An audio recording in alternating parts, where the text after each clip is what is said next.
Okay, we're back at it again. We're going to talk about section 9.4 from Susanna Epp's brief edition of Discrete Mathematics. We've just finished up talking about the addition rule, the subtraction rule, or difference rule, I think your textbook calls it, as well as the inclusion-exclusion principle, which are all sort of basic techniques for counting elements in sets that are related in some fashion. The addition rule corresponds to looking at disjoint unions when you have a collection of objects or events that are distinct from one another, disjoint in the sense that they don't overlap at all. Then you can simply count all the elements in the overall union of those sets by counting the elements in each individual set and adding them up.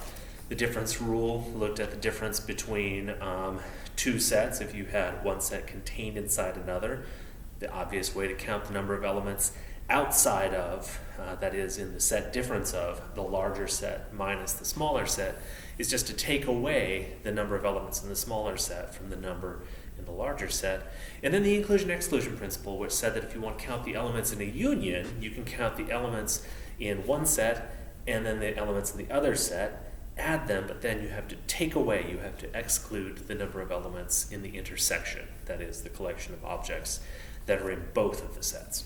So that was the content of section 9.3. Section 9.4 deals with one other counting principle that's often very handy. It's a simple observation, really, but it's often really handy in proofs involving some basic combinatorics or some basic counting principles. It's called the Pigeonhole Principle, and we'll take a look at what it looks like. If I can find a marker.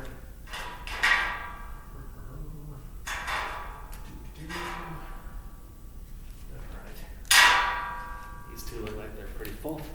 The Pigeonhole Principle, as your textbook states it, is as follows.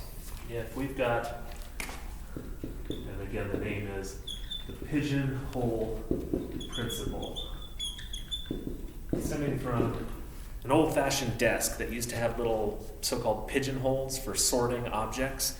And the idea is this: if f is a function from S to T. So we're taking as elements in our domain the set S, and we're corresponding with them elements over in the set T. This goes way back to earlier in the semester. You may remember that a function is just a rule for assigning for every object in S a corresponding object in T. So you can't take one element in S and correspond to two elements in T, for instance. So if we have a function from S to T, and the number of elements in S is greater than the number of elements in T, then f cannot be one-to-one. And f is not one-to-one. And what this means is, if you recall, a one-to-one function is one in which no two objects in S get mapped to the same object in T. But what we're saying is, if you have more objects in S than you have in T, then that must break down. There's no way to send every object in S to a distinct object in T because you have more objects in S than you have in T. So there has to be doubling up somewhere. That is, there are, again I'm going to stick with the notation in your book, there are elements S1 and S2 that are not equal to each other in S such that f of S1 equals f of S2. Just to emphasize, that's going on in T. So what is this saying again? You have two distinct elements in S. S1 does not equal S2, but they end up going to the same place under the function f in T. That's what it means to not be one-to-one. If you're one-to-one, two distinct elements would have to go to two distinct elements over in T. But this is not the case if S is larger than T. And it's pretty easy to see why this is the case. This is called the Pigeonhole Principle, again, based on you may not have seen this, but you've got an old-fashioned desk here. And one way of organizing things in an old-fashioned desk, you may have seen these before, you've got a whole bunch of little compartments up here into which you can sort various letters and documents, maybe pens and pencils, etc. You can put stuff in each of these little things that are called pigeonholes. Because even older fashioned than that, you have people who might raise pigeons, like carrier pigeons, passenger pigeons, And they would have a sort of home for pigeons that looks something like this. Each pigeon has a little hole in it. So these are called pigeonholes in the desk. And the pigeonhole principle says, essentially, if T is the number of our pigeonholes, and S corresponds to our set of objects that we're trying to stuff inside those pigeonholes, then if you have more objects than you have pigeonholes, there must be at least one hole, one pigeonhole, into which you're placing more than one object. And that's sort of like the failure of this function to be one-to-one. The F is essentially telling you which pigeonhole to put each object in S into. So let's look and see what this looks like in a couple of actual examples. So for example, you'll start to see why this is sort of a counting principle. So how many people must we have in a room? How many people must be in a room to guarantee, absolutely guarantee, not talk about likely or with high probability, but to guarantee two are born in the same month?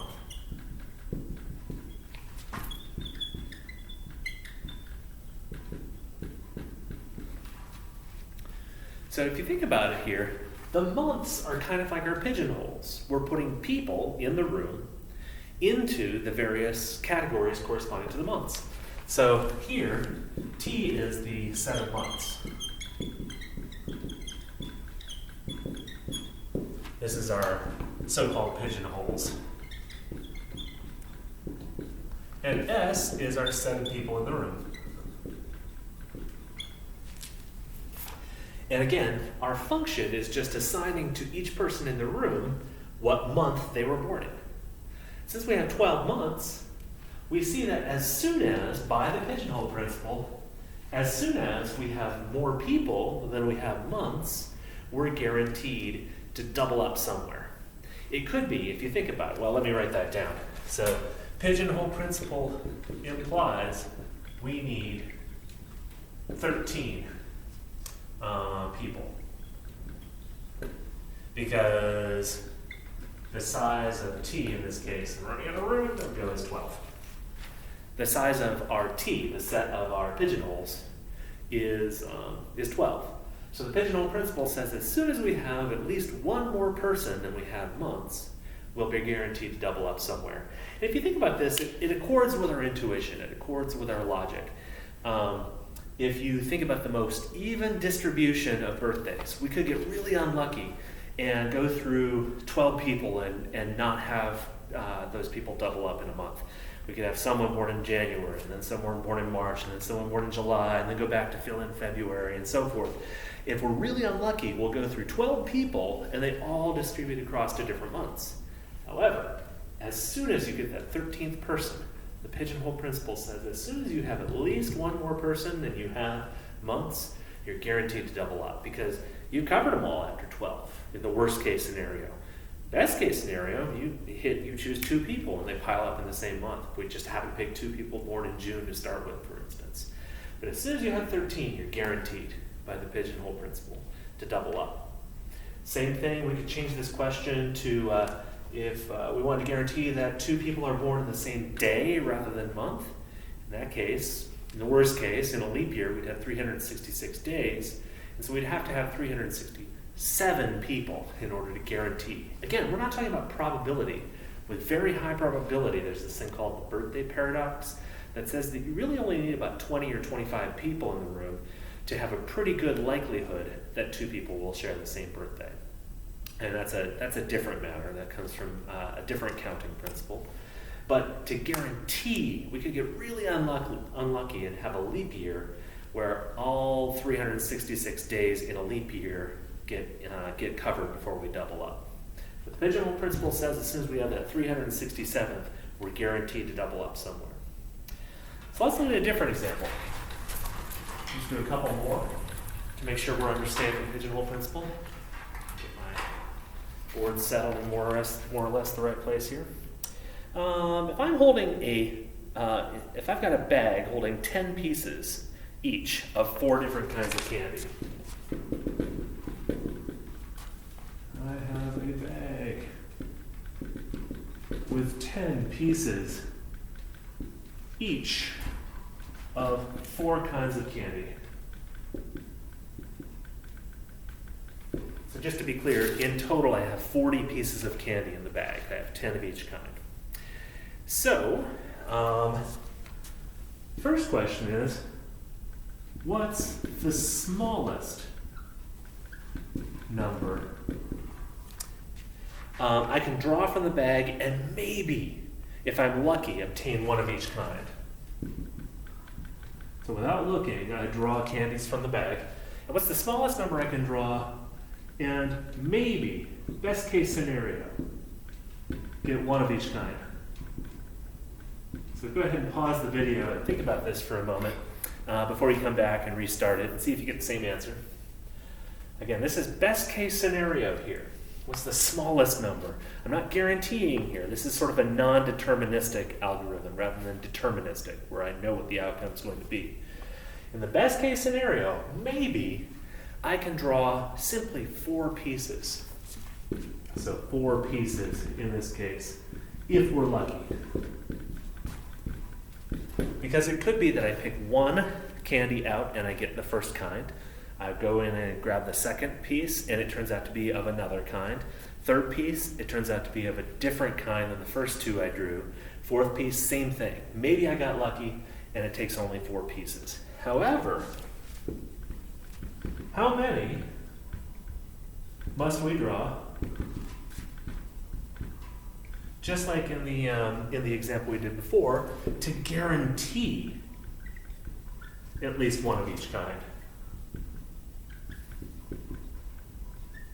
So the best case scenario was 4. After 4, we could have gotten lucky and maybe had one of each kind just by drawing 4 pieces. However, if we want to guarantee that we'll get at least one of each kind, what we need to do is figure out what our candies are and what our pigeonholes are. And what it would mean to get one of each kind. So what's our worst case scenario here? Our worst case scenario is we wait till the very last minute to draw the last piece of candy that matches that last kind that we're looking for. So it's possible, for instance. So my claim, our answer, whereas 4 was our best case, our worst case, I think, is going to be 31. And here's why. Because the worst case scenario, we draw all 10 of 3 kinds before the first draw of the last kind.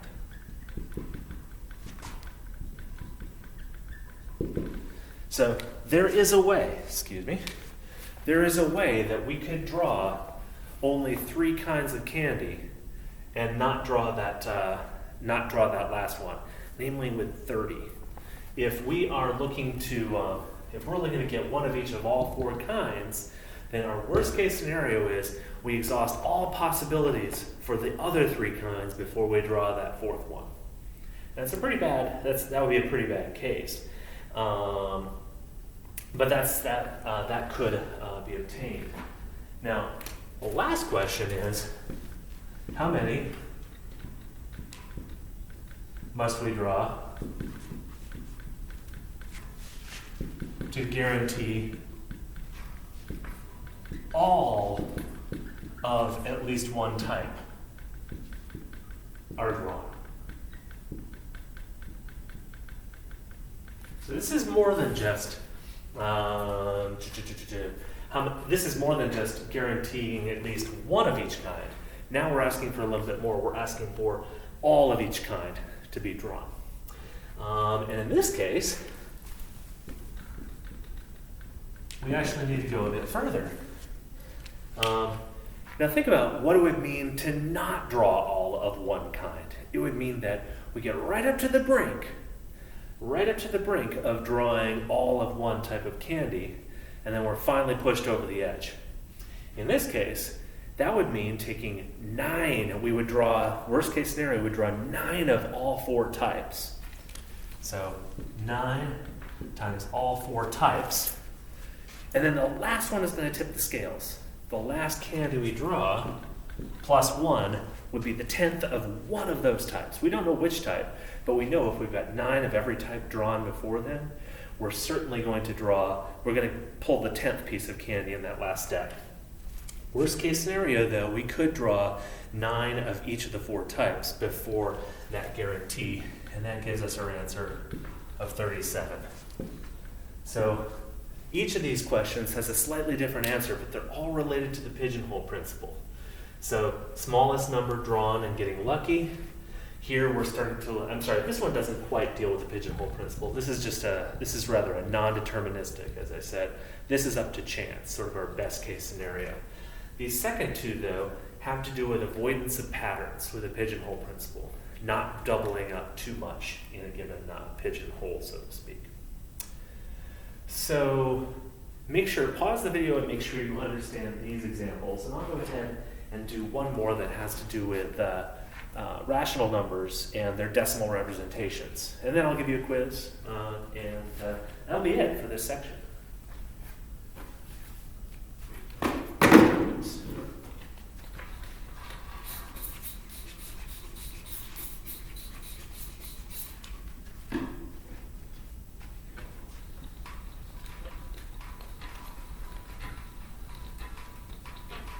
While I'm erasing, if you can hear me from the other side of the board, I should remind you that I'm always available for office hours, standard office hours between 9 and 10 on Mondays and Wednesdays. However, if those times don't work for you for whatever reason, please feel free to make an appointment with me. I'm happy to talk. I've had a few folks meet with me now by Google Hangouts just to talk about math questions, talk about where you are these days. If you're having a hard time, just let me know. Anything I can do to help you deal with this COVID-19 era, anything I can do academically or otherwise to support you, please let me know. I'm here to help. All right, as I promised, the last example is going to deal with decimal expansions of rational numbers. So here is the claim I'm going to make. And this is something we know already. This is something I think we've seen, or we've known, have at least been told since middle school or high school at least. And that's that every rational number, every fraction, we'll write it as a fraction. Remember, a rational number looks like P over Q, where P and Q are integers and Q is not 0. Has a decimal expansion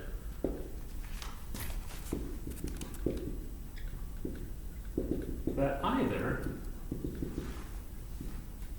repeats or terminates.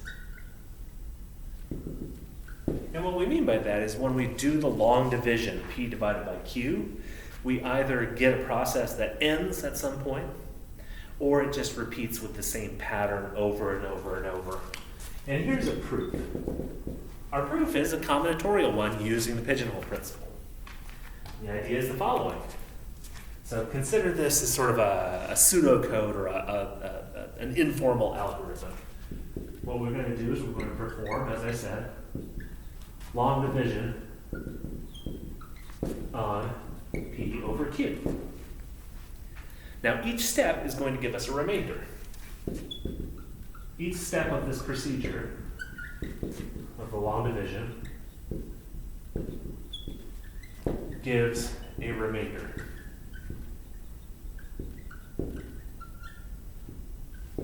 Let's say each step, let's say the ith step. So that gives me a means of giving some notation. The ith step of this long division gives us the remainder Ri. And so for example, if I look at 22 divided by 7, for instance, when I perform the long division, I get 3 up here, times 3 gives me 21.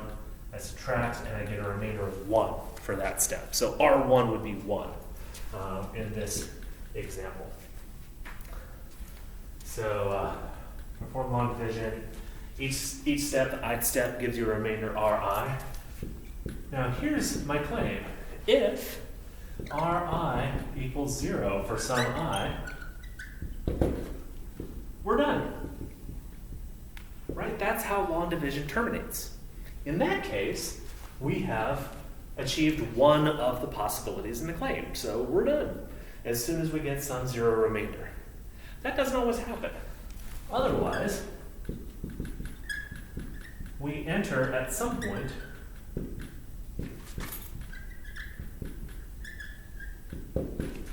a cycle of remainders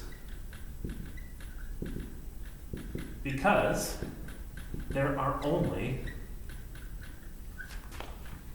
finitely many remainders to choose from.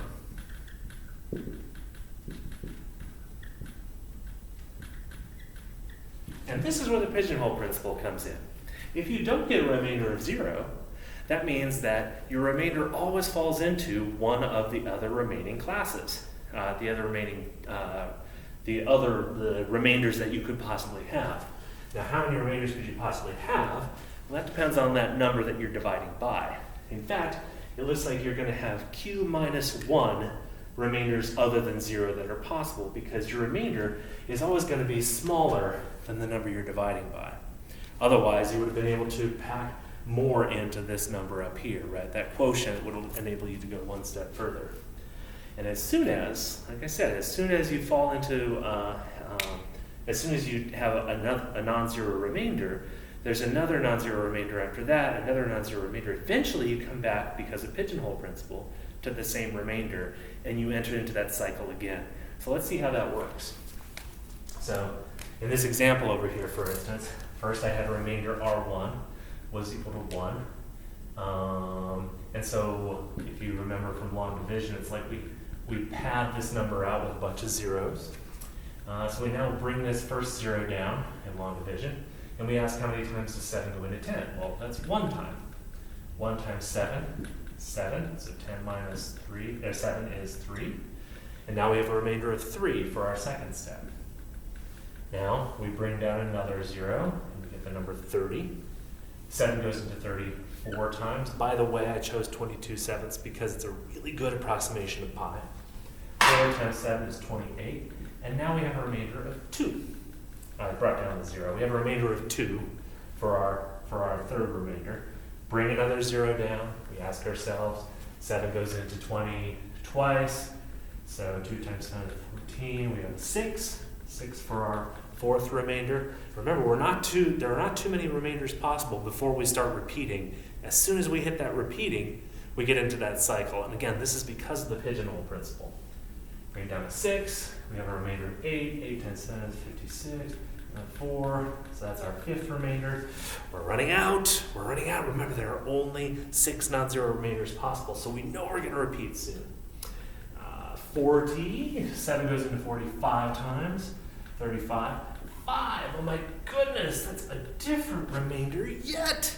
Right? We haven't seen that yet. 1, 3, 2, 6, 4, 5. We have hit all the possible remainders, and I'm running out of room here. Bring down another 0. 7. We know we're going to hit a cycle now, because the pigeonhole principle says we're eventually going to hit a cycle. We're going to run out of possible remainders that we haven't used. And now I think we're going to see it. 7 times 7 is 49, which gives us a remainder of 1. So it turns out that we back way up to this remainder, and we enter our cycle.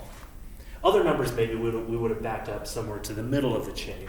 But at some point, we're going to hit a remainder we've already seen, and we will therefore continue and repeat following the same remainder pattern thereafter. So 7, and now we would have a 0, 1, we would have a 1 after that, and so forth. So it turns out 22/7, I apologize for running out of room here.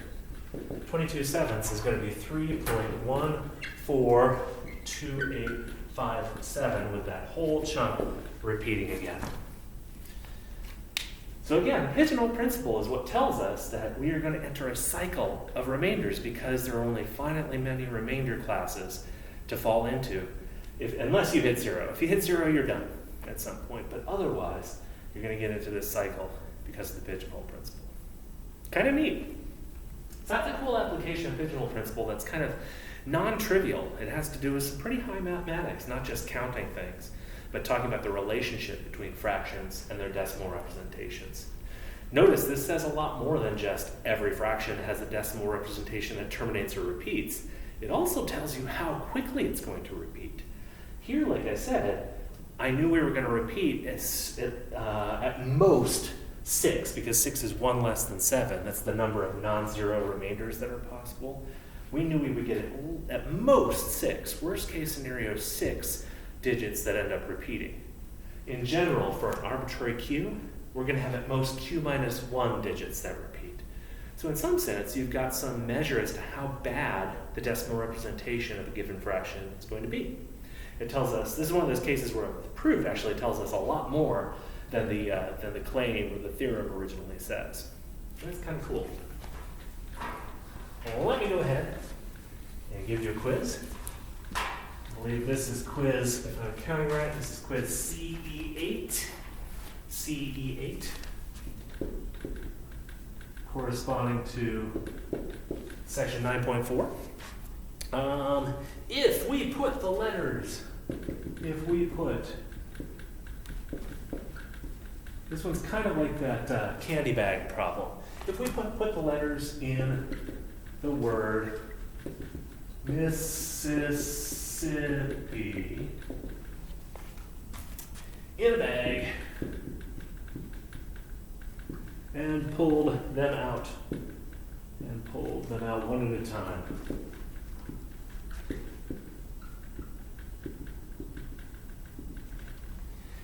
How many would we have to draw? How many must we draw to guarantee, again, worst case scenario here, guarantee drawing 2 of the same letter? Here, think about what the pigeonholes are and what the objects are that you're putting into those pigeonholes as you answer this question. Thank you so much, and I'll get back at you in section 9.5 in a little while.